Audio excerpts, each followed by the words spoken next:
প্রিয় দর্শক, আমি এই মুহূর্তে দাঁড়িয়ে আছি বকশীগঞ্জ উপজেলার ধানুয়া কামালপুর ধানুয়া গ্রামে।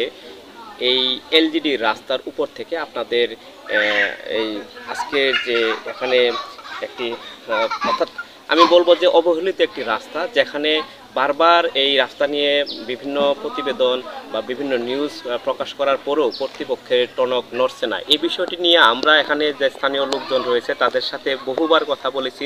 তাদের যে দুঃখ বেদনা তারা কিন্তু ইতিমধ্যে এই বিষয়গুলো নিয়েই কিন্তু কথা বলেছেন। আমরা আপনাদের সামনে এটা তুলে ধরার চেষ্টা করেছি এবং আপনাদেরকে বারবার এই বিষয়গুলো নিয়ে আপনাদেরকে অবগত করেছি। যেখানে সরকার লক্ষ লক্ষ টাকা ব্যয় করে এই রাস্তার কাজ চলমান, এখন রাস্তার কাজ চলতেছে, তবে কর্তৃপক্ষকে আমরা ইতিমধ্যে এই বিষয়টি নিয়ে অবগত করেছি, কিন্তু কর্তৃপক্ষ এ পর্যন্ত কি ব্যবস্থা নিয়েছে। আমার মনে হয় যে এখানে যে আমরা এই যে রাস্তার গাইডওয়ালের যে বাঁশ ব্যবহার করা হয়েছে, টেম্পোরারিভাবে যে বাঁশটি ব্যবহার করা হয়েছে এবং রাস্তার যে মাটির বস্তা ব্যবহার করা হয়েছে, এটাও পচনশীল এবং ইতিমধ্যে এটা পচে গেছে। ধানুয়ার পিছনে রাস্তা ভেঙে গেছে, চালা টালা দিয়ে বস্তা টস্তা দিয়ে দিছে, এখানে ওটা হয় না হেন এই রাস্তাটা ভালো হয়ে সরকারের কাছে এটা অনুরোধ করি, সরকার রাস্তাটা যেন ভালো হয়ে দিতে। বাড়ির পিছনে রাস্তা হয়েছে, রাস্তা যা তাদি বাঁধিছে, রাস্তা ছিঁড়ে গেছে, সারা চুলে মেলা দিছে আর কুলে না। কীভাবে কী করা যাও আমার ব্যবস্থা করেন। ধানুয়ার পিছন দিয়ে যে রাস্তাটি হচ্ছে, এই রাস্তাটি গ্রামের বলা চলে এখন একটা গুরুত্বপূর্ণ রাস্তা হিসেবে পরিগণিত হয়েছে। এই রাস্তা দিয়ে গ্রামের লোকজন যাতায়াত করে, স্কুল কলেজের ছাত্রছাত্রীরা যাতায়াত করে, গ্রামের যে ফসল আনা নেওয়া সেটার ব্যবস্থা করা হয় এই রাস্তার উপর দিয়ে। অত্যন্ত অবহেলিত ছিল এই রাস্তাটি। কর্তৃপক্ষের সুদৃষ্টিতে এই রাস্তাটি পাকা হচ্ছে, কিন্তু দুঃখের বিষয় যেভাবে অন্যখানে কাজ করা হয়েছে, ঠিক আমার যে ডান পাশে যে রাস্তাটি করা হয়েছে এখানে কয়েকবার বৃষ্টিতে ভেঙে গিয়েছে এবং এখানে যদি একটা গাইড ওয়াল রয়েছে, কিন্তু সেই গাইড ওয়ালটি একেবারে নিচু হওয়ার কারণে, নিচে নামার কারণে ওই গাইড ওয়ালটি আসলে কোনো কাজে লাগছে না।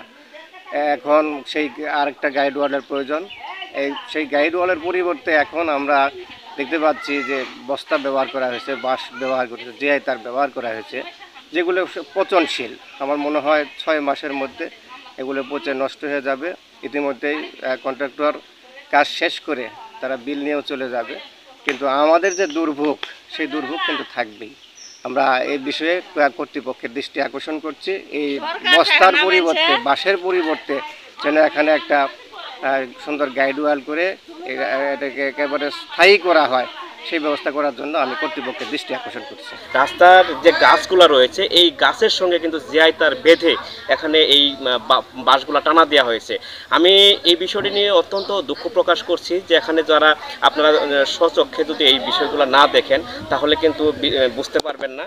এখানকার যে এই জনবহুল এলাকা, এই পিছনের রাস্তাটি আসলে প্রধান যে সড়ক, এই সড়ক দিয়েই মূলত গ্রামের লোকজন যাতায়াত করে থাকে এবং ফসল আনা নেওয়া করে থাকে এবং এখানকার যে স্কুল কলেজের ছাত্রছাত্রীরা রয়েছে তারা মূলত এই রাস্তা দিয়েই বেশিরভাগই চলাচল করে।